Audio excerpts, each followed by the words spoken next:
पारों नहीं को देती? तुमने बहुत लाड उसे एक प्यार बार से कोशिश पाला करने तो दो। कहीं ऐसा ना कहीं हो ऐसा ना हो बंटवारे के आप दोनों के चक्कर झगड़े में में एक मेरी निर्दोष शादीशुदा जानवर जिंदगी खराब हो परेशान जाए। हो जाए। सूरज बेटा, सब एक गांव माँ वाले भी कभी क्या नहीं समझाती चाहती कि उसके पूनम बच्चों तो का बंटवारे घर की खराब जिद हो। पर अड़ अगर गई बहू थी। की यही और इच्छा ऐसा है ही तो हुआ। आज से मैं गाय अपनी अब पारो पूरी बहू तरह के से हवाले पूनम के करती हूँ। हवाले थी। उर्मिला सूरज बहन गांव में इतने डेयरी सालों खोलने से की हम देख व्यवस्था रहे के हैं काम से पारों शहर को चला तुमने जाता बहुत है। लाड प्यार पूनम से तो पाला आलसी है थी। कहीं ऐसा उसने ना गाय हो के प्रति बंटवारे लापरवाही के दिखाना चक्कर शुरू में कर एक दिया। वो निर्दोष सुबह जानवर उठकर ना तो परेशान गाय हो का जाए। गोबर साफ करती सब थी, गांव ना वाले उसे भी क्या नहलाती समझाते धुलाती थी पूनम और तो ना ही बंटवारे उसे के समय जिद पर पर चारा अड़ देती गई थी।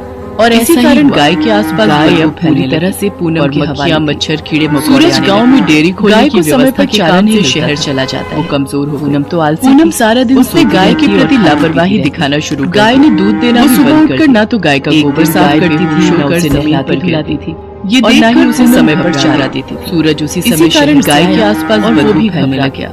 और उसने मक्खियां, उर्मिला को मच्छर, आवाज कीड़े लगाई। मकोड़े आने लगे। उर्मिला दौड़ती गाय हुई को अपने समय पारों पर के चारा पास नहीं आई मिलता था और बिलख वो बिलख कमजोर कर हो रोने गई। लगती है। पूनम सारा पारो, दिन सोती पारो, रहती और उठ, खाती देख, पीती रहती। देख, मैं तुझे गाय ने आवाज दूध लगा देना भी रही हूँ। बंद कर दिया। पूनम, पारो एक की दिन देखभाल गाय की जिम्मेदारी बेहोश तुमने ली होकर थी ना, जमीन फिर पर उसका गिर ये गई। हाल कैसे हो गया? ये देखकर मुझे पूनम माफ कर घबरा दो गई। सूरज। सूरज उसी गलती समय मेरी शहर ही से है। आया मेरे और वो कारण भी पारो घबरा आज गया। इस हालत में उसने है। उर्मिला को मैं आवाज सचमुच लगाई। माँ जी की तरह उर्मिला पारो की दौड़ती हुई देखभाल अपने नहीं कर पारो के सकी। पास आई माँ जी और मुझे बिलख माफ बिलख कर कर रोने दीजिए। लगती है। उर्मिला पारो, दौड़कर चारे पारो, के पास उठ, जाती देख, है और देख, चारे मैं को तुझे उठाकर आवाज पारो के लगा आगे रही हूँ। रखती है। पूनम, पारो को पारो की उर्मिला देखभाल के की स्पर्श जिम्मेदारी का तुमने ली एहसास थी ना, होता है। फिर उसका ये वो हाल थोड़ा कैसे सा हो गया? हिलती है। मुझे देख माफ कर कर दो सब सूरज। खुश हो जाते हैं। गलती मेरी ही उर्मिला है। अपने हाथों मेरे से कारण पारो को पारो चारा आज इस खिलाती हालत में है। है।